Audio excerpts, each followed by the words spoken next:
That's so much more than just aesthetics, right? And a Mm-hmm. cosmetic issue, right? That's going to affect someone's career placement, relationships, jobs, etc. So it is important, like it or not, right?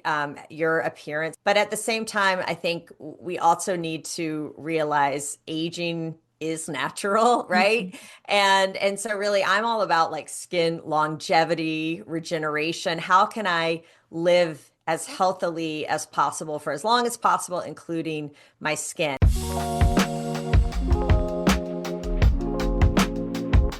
Welcome to the Owning Your Sexual Self podcast. I'm your host, Rachel Main, sex and relationship coach and therapist, and I'm so honored to have you here. This podcast was created as a space for honest, nuanced, shame-free conversations about sex, intimacy, desire, relationships, and what it really means to feel at home in your body.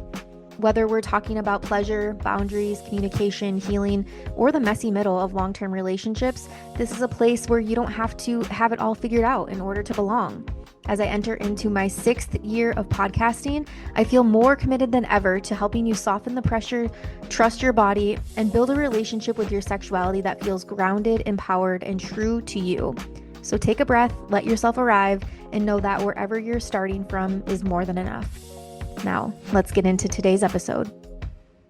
Hi, everyone. Thank you so much for coming back to another episode of Owning Your Sexual Self.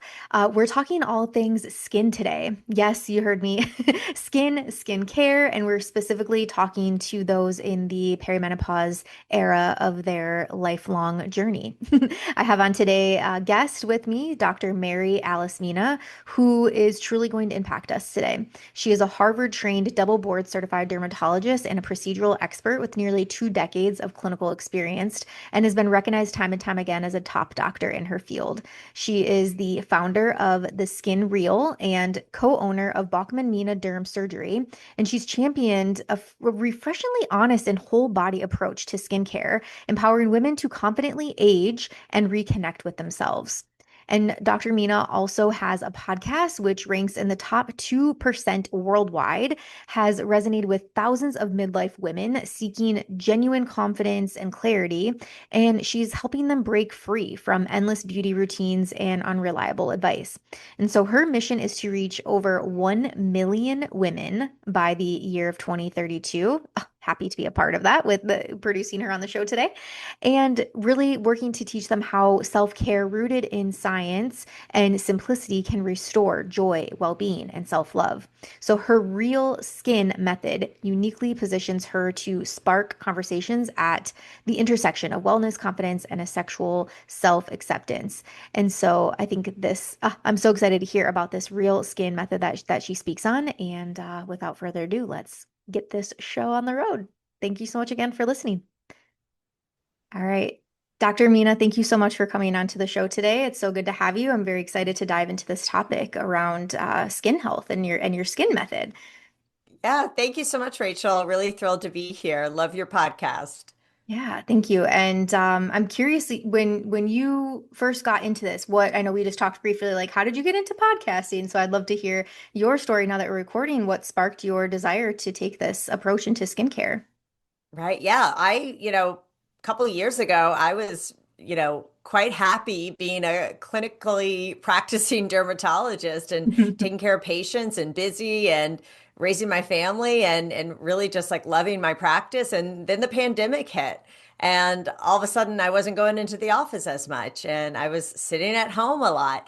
And I started really consuming podcasts myself, and also I turned 40, so it's sort of like two big momentous things happened. And I was getting a lot of my friends are turning 40, and we were noticing changes, and I'm listening to podcasts about it and all that. And what I realized is there wasn't a lot of really good information about skin health, specifically from dermatologists who are the medical doctors who take care of skin. There are a lot of, skinfluencers, people with a passion for skin, right? But I felt like a lot of that was kind of skewed a little bit towards gimmicky and selling, products and things like that. And I felt like we really needed, especially like midlife women, needed a voice and needed to hear what's really going on with our skin and not just someone trying to sell you another product, or I say product, potion, procedure, right? And Hmm. so that's really when I got started doing it. And then I found out, you know what, I really love doing this. It's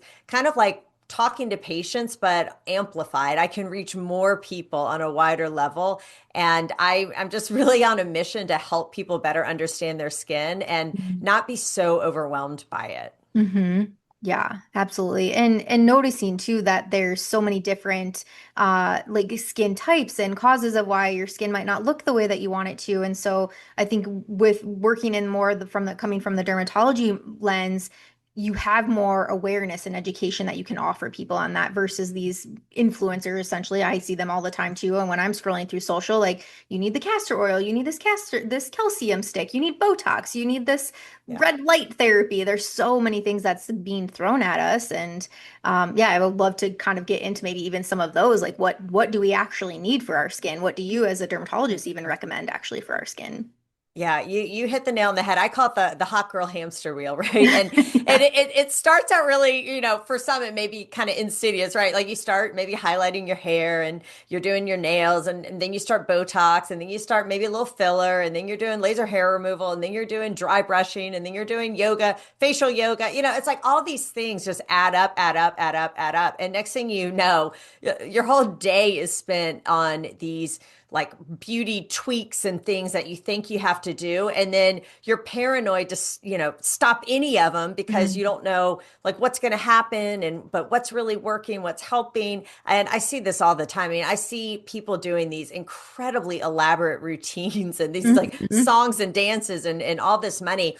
And even myself too, I have to like every sort of 6 months or so or year kind of think, okay, do I really want to be doing this? I ended up hating getting manicures and pedicures. And I was like, why am I doing this? So Mhm. I've like stopped those, right? Mhm. So it's going to be different for everyone. But yeah, it's this hot girl hamster wheel where we just keep adding on things because we're so afraid of what's going to happen if we age or if we don't do it. And we see all these beautiful people and we think, oh, okay, if they're doing it, I'm going to do it. And Mhm. it's overwhelming, right? And then you Mhm. feel and it's one thing if it's like moving the needle and you feel like you're getting amazing results, but I feel like 9 times out of 10, most people are like, I don't even like the results, and I'm spinning Mhm. my wheels. So I Mhm. like to kind of just give people like let's do a hard reset, right? Yeah. And really at first, I think the first step is really doing an audit. Like if you're feeling overwhelmed with your skincare and your beauty to-dos, Mhm. then do an audit. And that's not like fun and sexy, I get it, but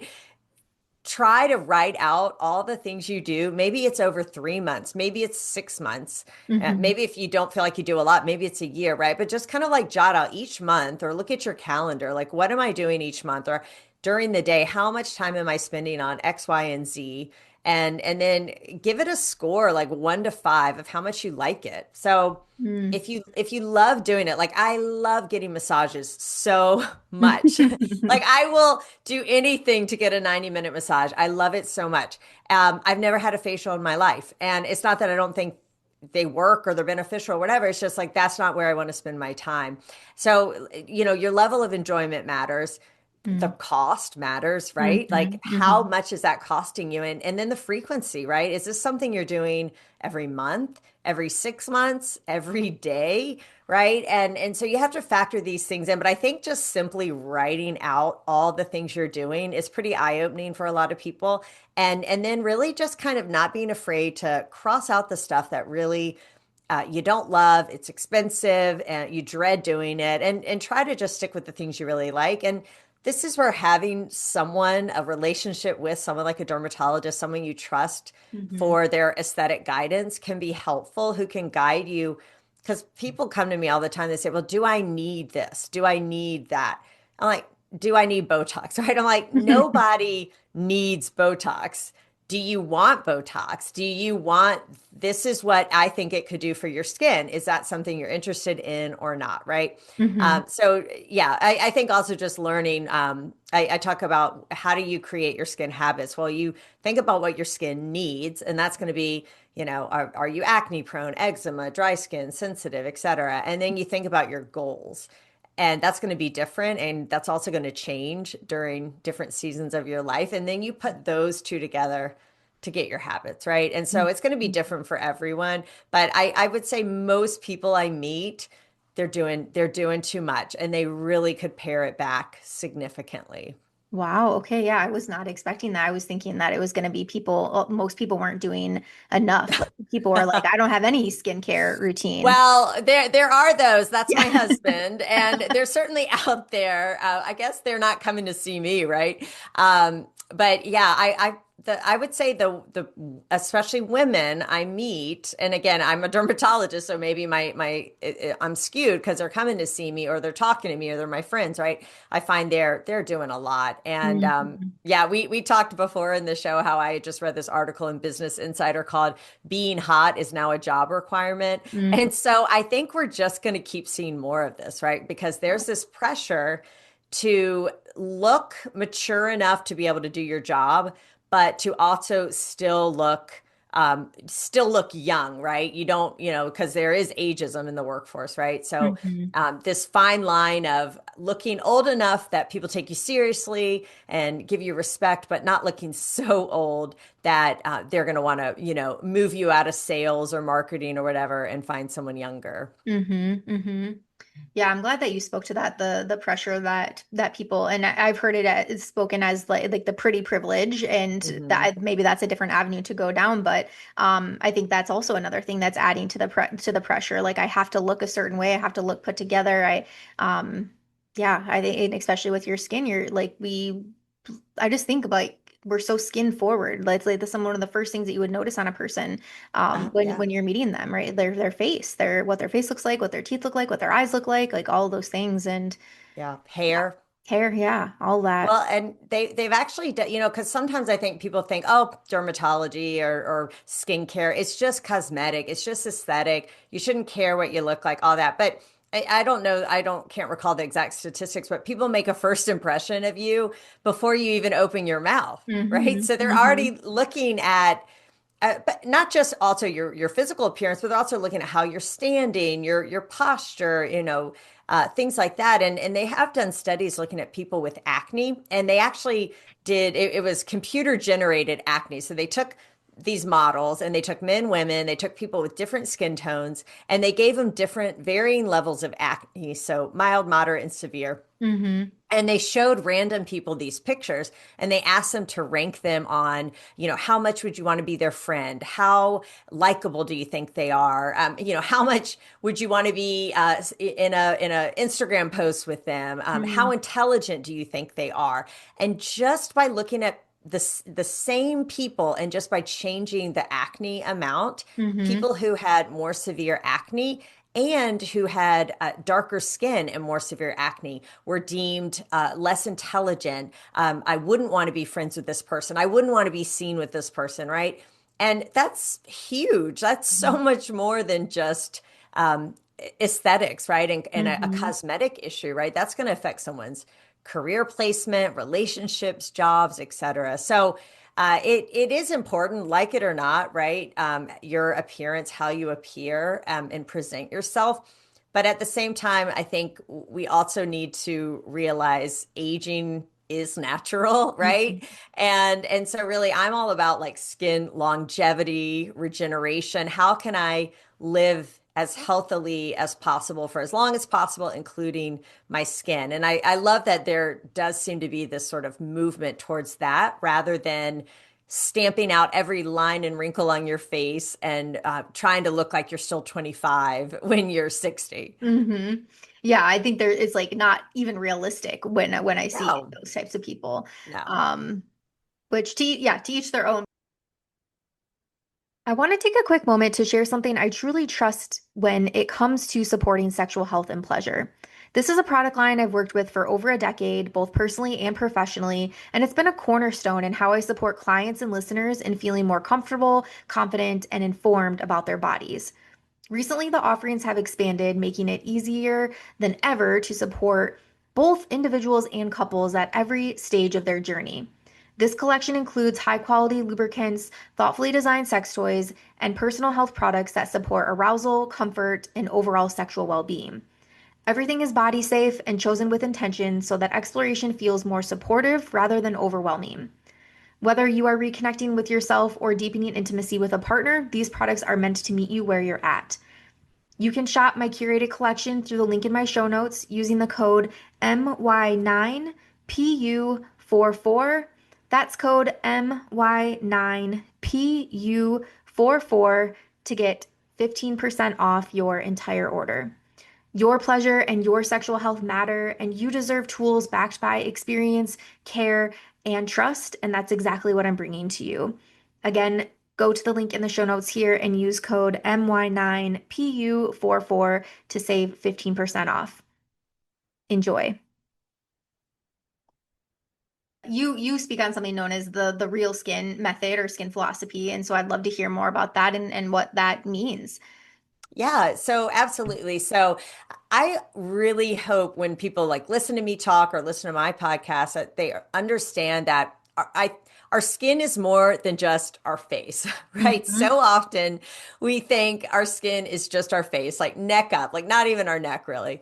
And we think of it very outside inward, like what do I need to put on it? What do I need? What procedures, what regimen, what interventions, and really our skin is an organ system just like our nervous system, just like our endocrine system, our cardiovascular system. Like it's all connected and it all works in unison. And especially as there's this movement towards more functional medicine, holistic medicine, right? We can't just think of the skin as our face and we have to think of it as really reflecting the health of our inner body. So in with my real skin method, I really try to emphasize that our skin reflects our inner health. And so how we take care of our body, that is going to show up in our skin.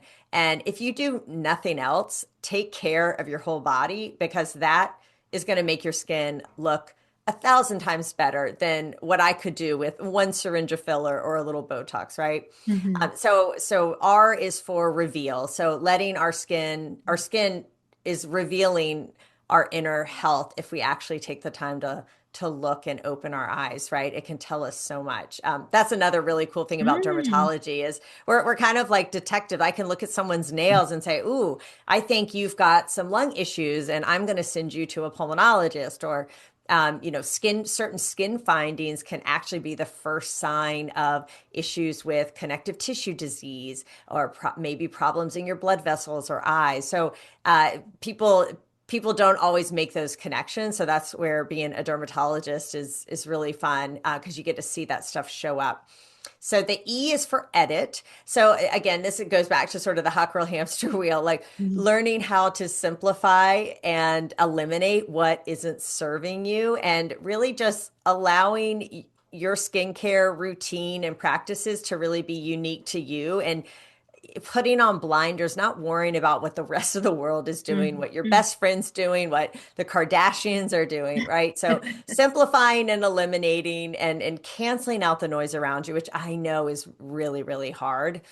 So that's E. A is alignment, right? And you have to figure out, like, depending on what stage of life you're in, you're going to have different kind of, we talked about needs and goals, right? So your needs and goals are going to change based on what season of life you're in.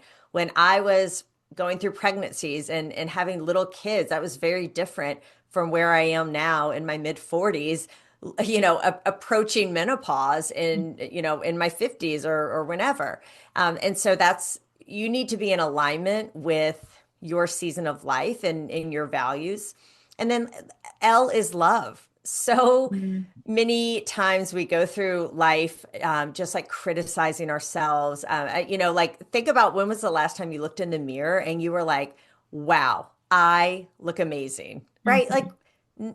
it's not often we do that. Maybe someone tells you you look amazing or awesome, but when do you really tell yourself that? And it's really sad. I mean, I'm guilty of this too. Like I purposely like try to avoid mirrors so I don't have to like see a reflection that makes me not feel good about myself, right? So I think we all just need to have a little more self-compassion and love for ourselves and instead of always focusing on the negative. And so loving ourselves, loving whatever stage of life we're in, whatever season of life we're in, is so powerful. I mean, they've done studies to show that people who have a positive impression of aging or who approach it in a positive manner actually live 7 years longer, but not just longer, they live healthier 7 years. Hmm. So, I think we need to kind of flip the script on, midlife, menopause. I used to think that was like you were like past your prime, the say goodbye to any vitality whatsoever. And now Yeah. I love seeing these like powerful, beautiful women in their 50s, 60s, 70s, 80s, right? Kind of rewriting what the second half of our lives can look like. Hmm. Yeah, I'm in that camp too. I'm 37, so close to 40. A friend of mine that works in the space of menopause says that midlife is 35 and up. So I'm like, well, hello, I'm here. So, but yeah, I'm lucky to have her as a close friend of mine because I've really adapted that mindset as well for myself and try to speak on that of the show. We've had many episodes on perimenopause and menopause and midlife magic and all of that. It does not have to be. I think the one thing that we can count on in life is like we're going to age, right? We're Right. going to change. Our looks are going to change, and so yeah, I think adapting that, and I love that outlook too of like how we think about ourselves, how we think when we look at ourselves, how we speak to ourselves makes such an impact on this as well. And is it fair to say even that stress is a factor in how our skin Oh, looks, like you said, that inner body? So if I'm yeah. essentially talking shit to myself all day about how my skin looks, what my body looks like that is not helping the cause. It's not getting us closer to our goals that we're wanting. Right, exactly. And I see this all the time. Like, yes, some, beauty can be very subjective, but there are objective things that we do determine attractive and things like that. So I'll see these very objectively attractive people in my office, and they have such self-criticism and Hmm. self-hate, and they can't see it. Hmm. So even if you objectively on the outside like look like you should have it all together, if you haven't gotten it done the work, mentally, Hmm. and if you're so stressed out about aging and everything like that, like you can't even see it. So so much again, it's we need to think about skin health as sort of inward outward as well, and not just okay, what topicals do I need to use, right? Hmm. Hmm. Yeah. Yeah, and going back to what you said around your skin is more than just your face, it's your whole body. I'd love to transition into we were talking about the show about having a conversation around what your vulvar skin looks like and Yeah. that being skin too. And I think too, going back to what you said, like our skin also can play into our sexual confidence and how we're showing up in intimacy and how we're allowing ourselves to be loved even. And so I'd love to hear more, yeah, just in that vulva skincare if we can go down that route. Oh, yeah. And I could definitely talk about too, yeah, like how if you don't feel attractive and sexy, or you feel like you're only seeing lines and wrinkles, right? Like that's going to affect your intimate relationships and Mhm. putting yourself out there with your spouse, et cetera. So yeah, so I do like to talk about the vulva, and I know your audience knows what the vulva is, but Yeah. I am shocked how many people are like, what's a vulva, right? And I actually was recording a podcast talking about vulvar health. And my husband later was like, "You're not going to post that, are you?" I'm like, "What?" He's like, "You're saying vulva." I'm like, it's not a bad word. It's a Yeah. medical, Like you it's say a, penis. right. It's an anatomical part of a woman's body, right? But we feel like embarrassment and shame when we say that word or hear it. But I joke that this is like no man's territory, or I should say no woman's territory. It is skin. So I do think this is skin. Like this is something you can talk about with your dermatologist. A lot of OBGYNs, maybe some feel very comfortable talking about vulvar health. And I certainly think let me restate that. Mhm. And so I have frequently encountered OBGYNs who don't feel as comfortable managing sort of the outer part of the vulva and lesions that can be there, and they'll frequently send them to me. And so I think sometimes this is no man's territory where the GYNs are like, no, that's skin, that's derm, and then the dermatologists are like, whoa, I'm not used to looking at vulvar skin. So I do think sometimes women get sort of ping ponged around. And again, this is an area we don't always want to voluntarily say, hey, I'm having some problems here. But I've kind of gone on this like deep dive on perimenopause, and I'm getting a lot of questions about estrogen cream for the face. Mm-hmm. And so I started looking into, okay, what's the data? What's the literature? And what I've now realized is actually topical estrogen is so critical for our vulvar skin. And we have really, really good data to back that up, that our vulvar skin, whether you're on systemic hormones or not, it still needs supplementation with vaginal estrogen. And now we actually have some other options if vaginal estrogen is not an option for you. There are inserts, there's DHEA, there's ospemifene. I hope I'm saying that correctly. So there are some other options if vaginal estrogen is not your jam or whatever. But vaginal estrogen, it's like $30 a tube. It is, and it's truly life saving. And I think people think, oh, vaginal estrogen, it's only important if you're having sex. But no. And Mm-hmm. and Yeah. any woman, really any woman, perimenopause and beyond can be on it. I could put my 102-year-old grandma on it because it is life saving from a perspective of preventing UTIs, Mm-hmm. which I remember still being an intern and seeing a patient in the ICU who was septic, I mean, near death because of a UTI. And I thought, a UTI? Like, aren't these just like irritable, or aren't these just like annoyances and just bothersome? Like someone could truly die from a UTI. But yes, like that is facts. And Wow. and postmenopausal women are at a double increased chance of getting UTIs because that skin around the urethra doesn't have estrogen receptors anymore. It starts to change, and the pH in our vulvar vaginal area goes from being acidic to alkaline, right? So all these changes are happening. The skin becomes less plump, it's dry, it's irritated, it's itchy, right? All these things that we also see in our facial skin, right? Mm-hmm. Mm-hmm. But so really now I am like not afraid to talk about vaginal estrogen with my patients. Maybe they're coming in wanting me to talk about it for their face, but I'm like, wait a minute. Are you using it on your vulvar skin? Because Mm-hmm. you should, right? Yeah. And the great news is it's very safe. I mean, you can talk about it with your oncologist, your GYN if you want. But you know, this does not have systemic absorption, and it really is such a safe, affordable, and well-studied medication that's really life-changing for women. So I would say if you're thinking about putting it on your face, make sure you're also putting it on your vulvar skin. And then to speak to that, yes, go ahead and put some on your face. I will say we do not have great studies on it at this point. Most of the studies have been done by companies that are making Mm-hmm. estriol cream.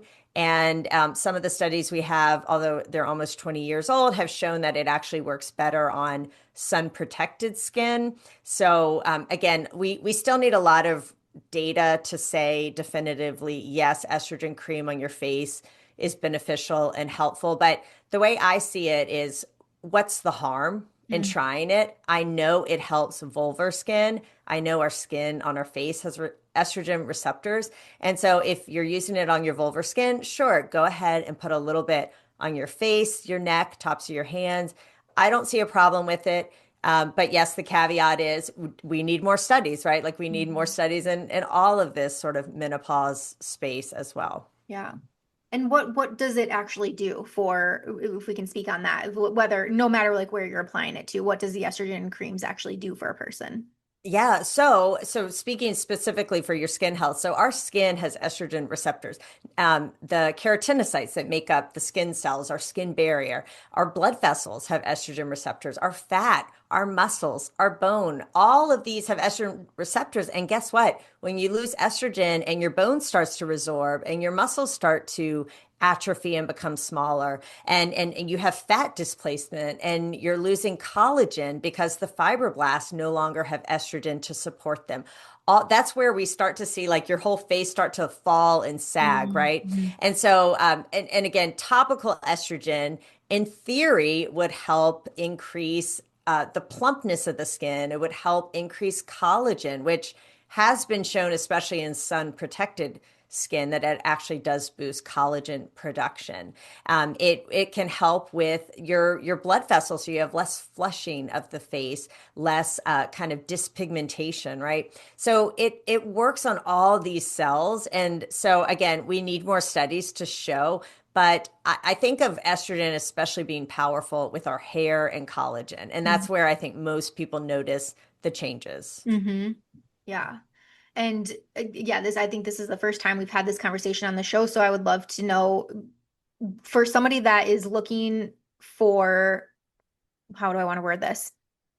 Who would come see a dermatologist for vulvar specific skin health? Like what kinds of things would you see somebody coming into your office for? Yeah, so a lot of times I do a lot of surgery. So a lot of times it's a Mhm. cyst. Mm. They have a lump or a bump in the skin that they're concerned about, and the GYN is like, that's not really my region, and they come to me. But a lot of times, or another I don't want to say common, but another skin condition we see is lichen sclerosis, and Mhm. this can be tricky because you can get itching and dryness of the skin. It starts to scar. Sex can be painful, and these are also things that can happen with the genitourinary syndrome of menopause, GSM. And so usually they've already seen their GYN about these issues. And then if they're like, hey, it looks like lichen sclerosis, which is scarring and has a typical appearance, then they might come see a GYN, or they might come see their dermatologist. But what I find is when I'm just talking to women in midlife about just overall skin health, I do talk about estrogen and the importance of estrogen. And I like to let them know, hey, it's totally your choice, but I want women to know what their options are. And I want them to know what the most accurate current data says. Mhm. And I think a lot of doctors aren't talking to their midlife women patients about this. So if they're coming to me talking about skin health and their midlife, it's only natural. We're talking about perimenopause and estrogen, how estrogen affects the skin. And then I'll say, oh, well, hey, by the way, it also, your vulva is skin. Do you know where your vulva is? Right. Mhm. And a lot of times they don't know. And I just actually had a staff member tell me, I'm not going to do hormone replacement therapy. I didn't like how it makes me feel. So I told my GYN I'm not going to do it. And I said, okay, great. I'm glad you tried it. I'm glad you feel good about your decision.